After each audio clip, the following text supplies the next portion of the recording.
guys, I'm Melissa and I'm glad you're here today. I was just in the midst of making some other videos with some tools and techniques that I promised some people I would make. And I have this whole little setup that you can't see right now that with cameras and lights and microphone, and I figured I'd go ahead and take advantage of the setup while I have it to just share some of my more recent thoughts about the label of HSP, or highly sensitive person. So I'm going to talk just about some of the potential pitfalls I see with the label in just a moment. But of course, I want to also acknowledge like how profound it can be to discover what it means to be highly sensitive and to see yourself within that personality trait. So I know for myself, I really felt this epiphany when I discovered what it means to be highly sensitive. That there was anything wrong with me. That I simply had a personality trait that makes me a bit more sensitive to sensory stimuli, a little bit more prone to carrying other people's emotions or feeling things very deeply. And I could go on about some of the other characteristics about being HSP, but ultimately I felt a sense of understanding for myself and also a sense of belonging. I wasn't just this outsider or outcast, that there were other people like me. And there's some crazy ass sound, excuse my language, that keeps happening outside my house. I don't know what it is. I'm sorry if it's interrupting or disturbing this. Maybe you don't hear it and it's just me. It's great to know that there are other people that are bothered by these same sounds as I am. And it's also helped me though to recognize where there are these gifts within certain characteristics that I would ordinarily perhaps see as weaknesses. And it's helped me to see my own strengths, and I think that's true for a lot of other people, and that's why I have in many ways built what I do, my offerings with my blog and my retreats and some of my workshops around supporting highly sensitive people. However, there are really two issues that I'm coming to realize can be really problematic with the label of HSP. And one really has to do with it just being an identity label, period. Because I think that, in our world of cultural conditioning and all these labels that we already assign to ourselves or others assign to us, we don't necessarily need another label that separates us from other people. So at the same time, I don't think that there's any real harm in understanding ourselves as highly sensitive people and talking about it. I think we just have to be really careful that we don't over identify with the label, and that we see that we are much more.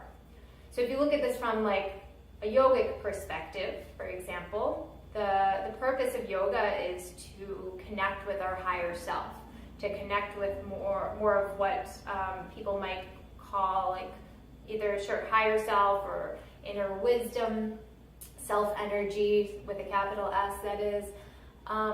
And when we kind of grasp and cling to identity labels, it makes it a little bit more challenging to become aware of the deeper essence that exists within all of us that really brings us together as human beings. And along that note, I think I kind of mentioned this, but it also can separate us from others in a way that's not always a good thing, right? So we don't want to all of a sudden be talking about how highly sensitive people are so gifted, and then all of a sudden what does that mean for the non-sensitive people? Everyone has different strengths, right? So we need to just be aware of that.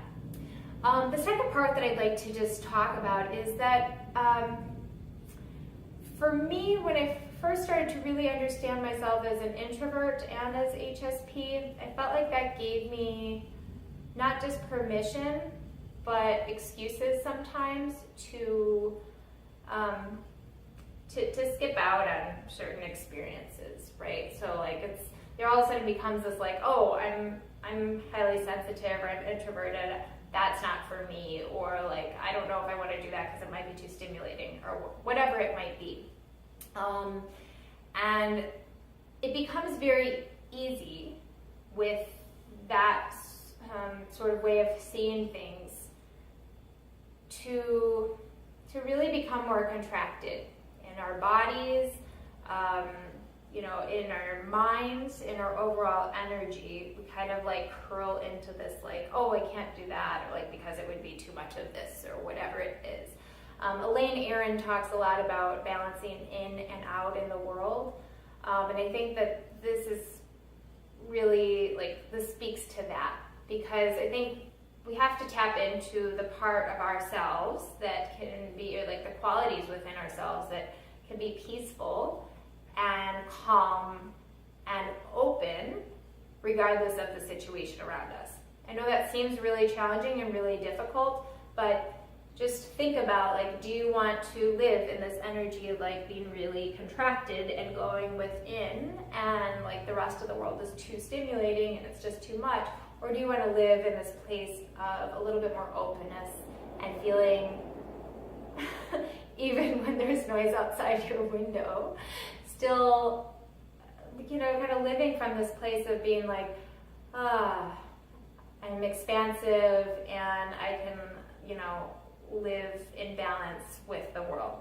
Now, obviously, we need both, right? Like, we need time to like retreat into ourselves, and we also need time to like feel confident and expand out and be open with the world and feel this kind of energy. So it is always a balance, but my biggest thing is I would just caution you to, go ahead and continue to talk about being highly sensitive, but let's continue to talk about it in a way that leads to us feeling more expansive and more of who we are, and not just as highly sensitive people, but also as human beings,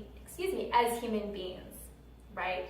So there are a number of different ways of going about developing that sense of feeling expansive, different tools and techniques for managing some of the things that feel like they're just too intense for your nervous system. And those are some of the tools that I'm sharing in these videos, and you can check out some of my other YouTube videos in which I share some of those very tools. I'm not making sense now, but those very tools that can help us to tap into our higher self, even in difficult situations. So I hope that this video was useful. I hope that noise in the background wasn't too distracting, and I hope that maybe you didn't hear it at all.